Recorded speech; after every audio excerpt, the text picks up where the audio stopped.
Assalamualaikum warahmatullahi wabarakatuh. Perkenalkan, nama saya Muhammad Wildan Tamam. Saya dari Prodi Administrasi Bisnis. Saya dari kelas N2E.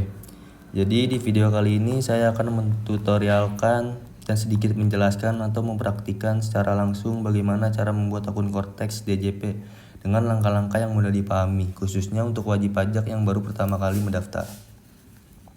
Jadi yang pertama-tama kita bisa langsung ketik situs Cortex DJP-nya. Kemudian di sini kita bisa langsung scroll ke bawah dan ada dituliskan lanjutkan. Kita pencet lanjutkan untuk di tahap berikutnya. Kemudian setelah kita pencet lanjutkan, di sini kita disuruh login jika ada yang punya akun. Jika yang belum punya akun, kita langsung bisa pencet daftar di sini.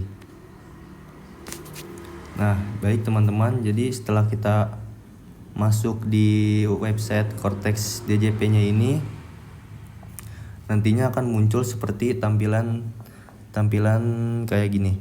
Di sini kita diminta untuk memilih jenis wajib pajak yang sesuai dengan status kita. Yang pertama itu ada pilihan perorangan. Nah, ini tuh dipilih kalau kalian daftar sebagai individu atau pribadi, misalnya untuk NPWP pribadi. Yang kedua itu ada instansi pemerintah. Ini khusus untuk lembaga atau instansi pemerintahan, jadi bukan untuk umum ya. Yang ketiga itu ada badan.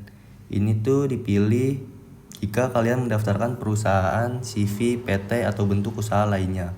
Lalu di bagian bawah ini yang terakhir itu ada pemungut PPN PMSE luar negeri. Ini tuh biasanya untuk perusahaan luar negeri yang memungut PPN dari transaksi digital di Indonesia.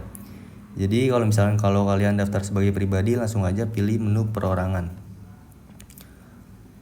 Karena mungkin sini saya milih buat untuk sebagai pribadi, kita langsung milih aja perorangan.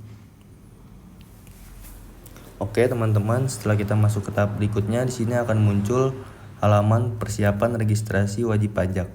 Pada halaman ini tuh sistem akan menanyakan apakah wajib pajak sudah terdaftar menggunakan nomor induk kependudukan atau NIK itu. Di sini ada dua pilihan. Yang pertama itu ada tombol warna hijau yang bertuliskan ya wajib pajak memiliki NIK. Yang kedua itu ada tidak memiliki NIK.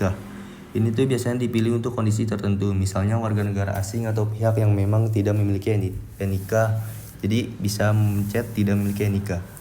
Karena kita mendaftar sebagai wajib pajak perorangan dan memiliki KTP, maka kita pilih opsi yang hijau, yaitu yang dimana ya wajib pajak memiliki NIK. Oke, langsung aja. Oke teman-teman, jadi dilanjut di halaman berikutnya itu kita diminta memilih jenis pendaftaran. Karena sekarang NIK sudah berfungsi sebagai NPWP untuk wajib pajak orang pribadi, maka kita pilih opsi pendaftaran dengan aktivasi NIK. Jadi nanti NIK kita tuh akan diaktifkan sebagai NPWP. Sedangkan opsi hanya registrasi itu biasanya digunakan untuk kondisi tertentu aja ya. Jadi di sini kita klik pendaftaran dengan aktivasi NIK. Nah, kemudian di sini ada data-data yang harus kita isi tentunya. Yang pertama itu ada identitas wajib pajak. Jadi kita disuruh tuh yang pertama disuruh untuk NIK. Di kolom pertama itu kita disuruh mengisi NIK kita, yang dimana tujuannya itu untuk menghubungkan data kependudukan kalian dengan sistem pajak. Karena sekarang NIK tuh berfungsi sebagai NPWP untuk wajib pajak orang pribadi. Yang kedua itu ada nama wajib pajak. Selanjutnya isi nama lengkap sesuai KTP tanpa disingkat. Yang ketiga itu aja jenis wajib pajak. Di bagian ini tuh biasanya udah otomatis ya, jadi isi orang pribadi. Yang keempat itu ada tempat lahir. Jadi kita disuruh masukin kota atau kabupaten tempat kalian lahir sesuai KTP ya. Ini tuh digunakan untuk mencocokkan data identitas dengan sistem kependudukan kalian. Yang kelima itu ada negara asal. Negara asal pastinya kita WNI, biasanya langsung terisi otomatis Indonesia. Yang keenam itu ada tanggal lahir. Jadi kita disuruh masukin tanggal lahir kita sesuai KTP, yang dimana tujuannya itu untuk verifikasi identitas dan memastikan datanya sesuai dengan NIK. Yang ketujuh itu ada memilih jenis kelamin. Jadi kita di sini disuruh pilih jenis kelamin sesuai data kelengkapan ya identitas resmi. Yang ke-8 itu ada status perkawinan. Jadi di status perkawinan itu kita bisa pilih misalnya belum kawin, udah kawin atau lainnya. Data ini tuh juga termasuk penting ya karena berpengaruh pada perhitungan pajak nantinya, terutama terkait PTKP atau penghasilan tidak kena pajak. Yang ke-9 itu ada agama. Agama juga pilih sesuai agama di KTP. Yang ke-10 itu ada jenis pekerjaan. Pilih jenis pekerjaannya, jadi kita disuruh pilih jenis pekerjaan sesuai kondisi kalian saat ini. Misalnya contohnya seperti karyawan swasta, mahasiswa, wirausaha, dan lain-lain. Kemudian ada nama ibu kandung, kita pilih nama ibu kandung. Kita isi dengan nama ibu kandung kita. Kemudian ada nomor kartu keluarga juga, kita disuruh isi nomor kartu keluarga kita. Kemudian ada status hubungan keluarga. Dan ada kategori individu. Nah, jadi jika kalian sudah isi semua kolom-kolom ini yang harus wajib diisi, nanti kalian bisa langsung verifikasi dan ke tahap selanjutnya.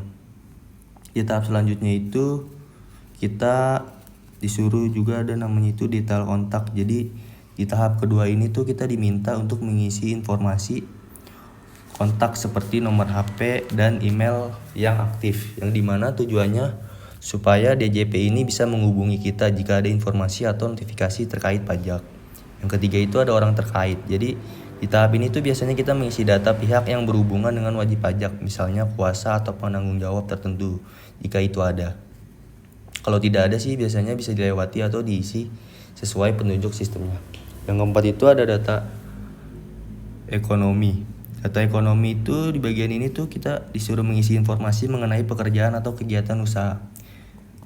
Yang dimana tujuannya itu untuk mengetahui sumber penghasilan kita, karena ini akan berkaitan nantinya dengan kewajiban perpajakan. Yang kelima itu ada alamat kita disuruh isi alamat lengkap tempat tinggal atau tempat usaha. Data ini tuh digunakan untuk menentukan kantor pelayanan pajak yang akan menangani wajib pajak. Yang keenam itu ada verifikasi identitas. Nah, di tahap ini tuh jadi sistemnya ini tuh akan melakukan pengecekan ulang terhadap data-data yang sudah kita isi. Biasanya ada proses validasi atau konfirmasi untuk memastikan semua data sudah benar. Yang ketujuh itu yang terakhir ada pernyataan wajib pajak. Nah, ini itu adalah tahap terakhir. Jadi di sini kita menyatakan bahwa semua data yang kita isi itu udah benar dan dapat dipertanggungjawabkan. Kemudian setelah nantinya semua kita diisi dengan lengkap dan benar, silakan periksa kembali supaya tidak ada kesalahan. Nah, nanti kalau misalnya udah yakin benar, klik tombol lanjut untuk masuk ke tahap berikutnya. Mungkin segitu saja tutorial dari saya, yang dimana tutorial cara mengisi tahap identitas wajib pajak di Cortex. Semoga video ini nantinya membantu dan mempermudah kalian dalam proses pendaftaran NPWP menggunakan sistem terbaru. Terima kasih.